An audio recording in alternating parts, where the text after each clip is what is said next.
Харин тоггүй болохоор цэцэрлэг нь халаалтгүй баг хөлдөөд байгаа юм шүү. Тэгээ хүүхдүүд даарж яаж автыг та очиад авчдгүй хөө. За. Йоо ямар хэцүү юм бэ. Яна үсэг би нөгөө мэлээ явуулж амжаагүй. Удацсан. Одоо болохгүй зүтэй. Хүрээ чиний яаж ийн? Удацсан гүнэг байхгүй. Энэ бас цэгийн дууссан биш тийм салгасан. Яна. Өдөр идэн гээд нөгөө буузаа сая жигэнцэмс одоо түүхэрсэн үү? Түүхэрлгүй явтаа энэ ч одоо доороо цаг ирэхгүй шүү. Гэтэ энэ дасна гэсэн цаг нь бишээсэн бидтэй.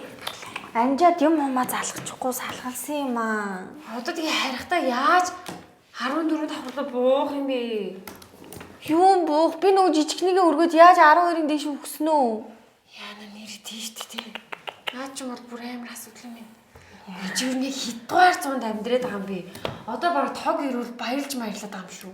Харин энэ сонин золбон өвгөн зүлмэн амьдрал тасчлаа шүү. Тэгээ идрийг яах вэ тоо? Яах вэ? Чи яриад 30 найз нэрч найз нэрч өчтөр тогтсгол юм уу авч амжаагүй. Би хэлээ. Юу ихтэй үлсээ. Чи ингэ боддоо. Одоо эрчим хүчний яамны сайд байна шүү дээ. Сайн ингээ 3 жил 6 сарын хугацаанд 6 орон сууц ашиглалтанд оролцсон гэж байгаа юм байна. 3 жилийн хугацаанд 6 дандаа тансаг зэрэглэлийн орон сууцууд заяа. Тэгээ одоо бүр яаж ингэж чойжил сүрэнгийн байранд легонор тоглогч аваач ингэж амьдруулсан тог тасрахгүй ашгүйтэй гэж ярьж шин.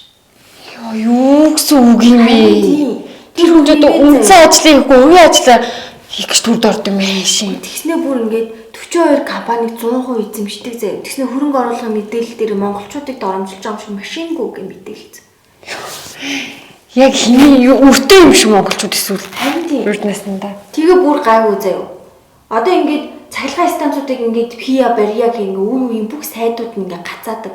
Тэгэд одоо хүртэл 90 оноос хойш чи манайх 14 ширхэг сайд солисон эрчим хүчний яам. Тэндээс 2 хүн мэрэгжлийн хүн байсан гэж.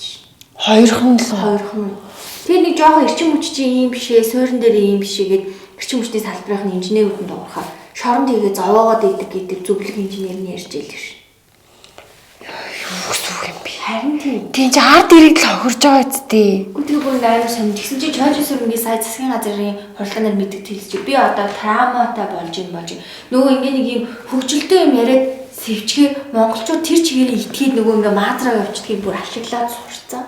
Энд ч уг нь бол амьдралын хамгийн наазахын хэрэгтэй үсттэй. Харин тийм. Тэгээ бүр ингээ хамгийн золбон нь заяа. Одоо золбон нь гэрч та стресстэй дээ шүү. Бүр ингэсэн юм та. Ингээ манай ингээд 2023-аас 25 онд улсын төсвийн нийт зарлага нь 83 их найд байгаа байхгүй юу? Дулааны цахилгаан станцд дөрвийн 100-ыг шинжилгээд 360 тэрбум төгрөгөл хэрэгтэй. Тэр нэг энийг одоо ингээ үүргээ сайдад. Чи дээрийг ухаан орсноос ч даваа сүрэн чойж сүр ингээ 2 сайд байсан. Одоо л солиог. Ер нь тэгээ ажлаа хийж чадахгүй огцрох хэрэгтэй үсттэй. Үгүй огцроод яах юм бэ? Тэр чи ашиг авчин мөнгө төгрөг хамаг өөртөө хэрэгтэй хувийн хамаатай садныг идэв үерэ баяжчих юм аа гэж. Тэгээ огцроод алга болчих юм. Хариуцлага хүлээх хэрэгтэй байхгүй да. Гэхдээ чи бодолтой үсэ. Чи энэ компаниас 2 сая төгрөг ирдэх юм болов уу? Чамдаа шууд хэрэг үүснэ. Чи заавал шоронд орно баг. Чи тогныхоо мөнгийг төлөхгүй 2 хоногт л тогийг чинь таслана шүү дээ. Тэгэхэд улс юу ч хийхгүй тогийг чинь таслаа хамаг цахилгаан бараг эвдлээд тэг хүмүүс лифтэнд гацаад тэнцээ эмнэлгийн тог хүртэл тасарч байгаад эдгээр ямар хариуцлага үлээж байгаа. Тэгэхээр эднийг огцор гэж давраахгүй хариуцлага хүлээ гэж шаардах хэрэгтэй байна л да.